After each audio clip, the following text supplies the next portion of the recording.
And so it continues. Hello there, welcome back to Max's Writing Advice Q&A. In tonight's episode, I have a selection of questions picked by a random number generator and sent by viewers just like you. Tonight, we'll be covering several subjects, but before I go on anywhere, remember the following is merely just my advice, my opinion, and what works for me. Don't take it as gospel, instead take it as the ramblings of a silly person who looks a little bit, or rather precisely like this. Alright, Trubbish, you got your cameo. Let's move on. The first question of the day goes a little bit like this. Hi Max, what is your process for deciding whose POV, point of view, and tense to use? Is it okay to change your mind and switch them even if you're very far into a project? And how would you go about doing this? Short answer, which POV is the best? Which tense is the best? Short answer, whichever is the most fun for you, whichever makes the story more fun to write. Now, long answer, I have some particular feelings regarding POVs and tenses. Again, it's just my opinion, what works for me. What I have found over my travels, everyone is going to be different. You came here to know what I think, and what I think regarding POVs and tenses is this. Regarding POVs, I feel that first-person POV is the most effective for stories where you're gonna follow one person and one person's journey. I think it's most effective to be inside of that person's head, especially if you want to know how they're feeling and what they're dealing with. Additionally, first-person POV can be really effective where you want the reader to be uncertain about what else is going on around them, like horror or a mystery stories. I think that's really effective. Regarding third-person narration, I think that third-person narration is at most effective when there are several people you're going to be following around, or when you exclusively do not want to be inside that person's head for reasons that, I don't know, may be more interesting, it may make this story more interesting to write or more fun, or maybe some plot related reasons, I don't know. I generally feel that third person though is most effective when there are more people and you're switching from head to head. In regards to tenses, I generally mostly write in past tense. I feel that it's kind of like the bread and butter of tenses. It's just effective, it works. I think that past versus present tense, I'm not saying one is better than the other, that's not the conversation here.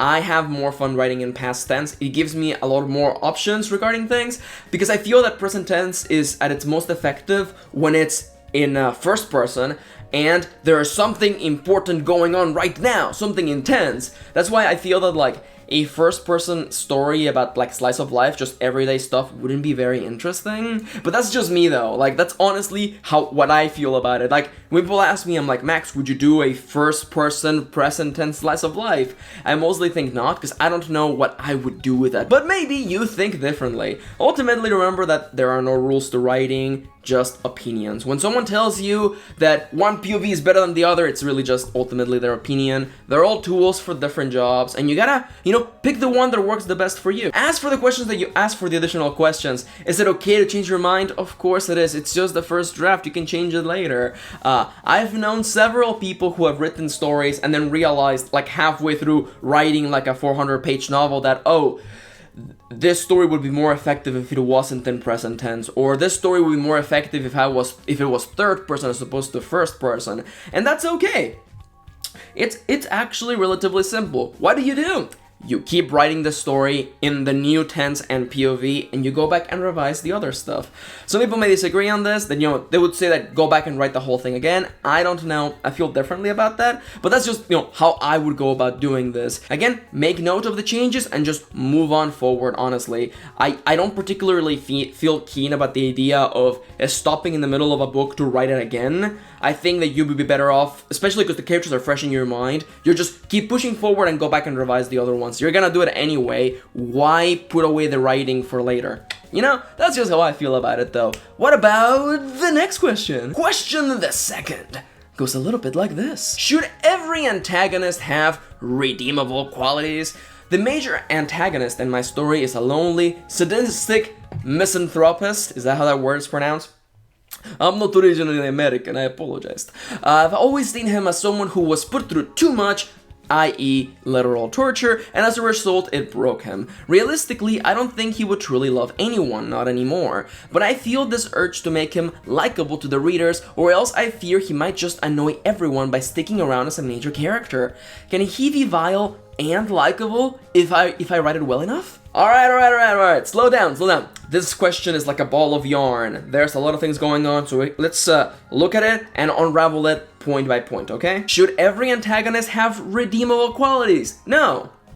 Your story doesn't have to be anything. You don't have to do anything you don't want to. There are no rules to writing, just opinions. Can a character be vile and likable if written well enough? Of course. If you write something well enough, if you do anything well enough, you can pretty much achieve anything, especially when it comes to storytelling. If you weave it well enough, if you entice the reader to follow along through the story that you're telling, they will go wherever you take them. You may even give the reader enough fodder to like your vile protagonist, but you can't make them like that protagonist. The truth is this: you have zero control, absolutely zero control over your reader's reaction to your characters. You can try to make them like your antagonist, but that guarantees absolutely nothing. Some of your readers will love this antagonist even if they're a terrible, horrible human being, and some people will hate him regardless of whatever you do. Ultimately, as I've said in the past, since you have no control over this, the same way you have no control over the weather, then it's honestly a non-issue. What I recommend for this particular scenario is for you to follow your writerly instinct. Because the way that you talked about your character in the question, like, it felt to me that, like, you looked at them, you looked at their choices, the things that happened to them, who they are as a person, and you ask yourself, can they love anyone? Probably not. Realistically speaking, probably not. And I feel like that shows how you feel about the character, and, like, you're the one who has spent the most time with them. I assume you would know better. You would know them better than anyone else. Follow your instinct.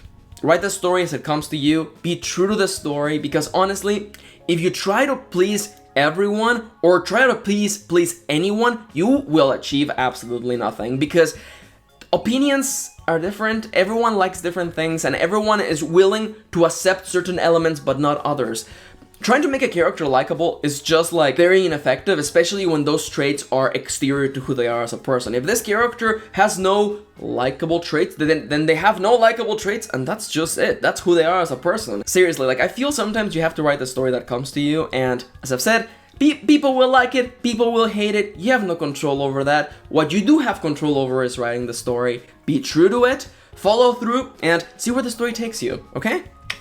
Okay. And as for the final question of the day, it goes a little bit like this. So I feel like I've written myself into a box, as up to this point I've written stories with gritty and realistic storylines, but as much as I love these kinds of stories and enjoy writing them, even more it's made me feel worried to try something new, such as a more comedic story. Any thoughts and advice to help me get over this fear? A question for your answer.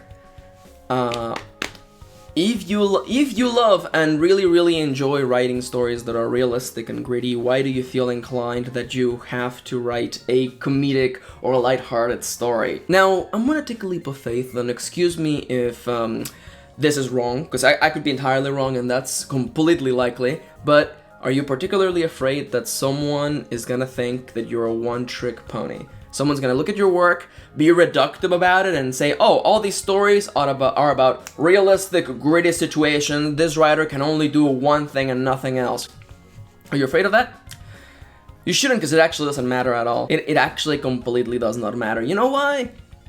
Because writing, there are no subcategories within the act of writing. There's not, like, your writing skill for lighthearted stuff, your writing skill for horror, your writing skill for realistic, gritty stories. Writing is just the skill itself. Everything that you write gives you, it betters your ability to write any other story. I want you to stop for a second and look up your favorite writer, and you will find, more often than not, that your writers have dabbled in other genres, other feelings, other moods. Why? Because they follow the stories that excite them. At least I do. And sometimes those stories take us to unlikely places. Sometimes you write science fiction, sometimes you write fantasy. You just follow the stories that are fun for you. And if right now a comedic story is not jumping at you, that's okay. Keep on writing the things that excite you, the things you like. Because isn't that what writing is supposed to be about? Writing the things that you like? I know people out there like joke sometimes that I only write bitter characters, but I like bitter, angry people, and they find their ways into my stories. What am I supposed to do? If you're reductive about something, if you squint your eyes looking for a particular pattern, trust me, you will find it. But it doesn't matter. Just go out, write the stories that you enjoy, the stories that just grab you and make you want to write them, because the most fun part of writing. Seriously, just follow the stories. Right now, you may think that you can't write something lighthearted and silly, but next thing you know, you turn around, you flip over a rock, oh, there's a great story idea for a lighthearted story,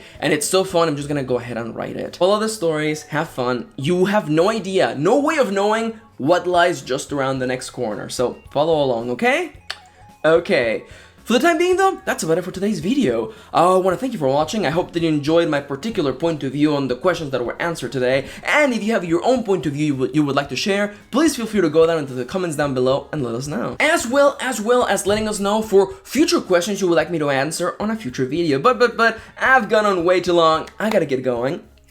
Again, I want to thank you for watching. Thank you for spending a little bit of your day with me. And I'll see you on the next one.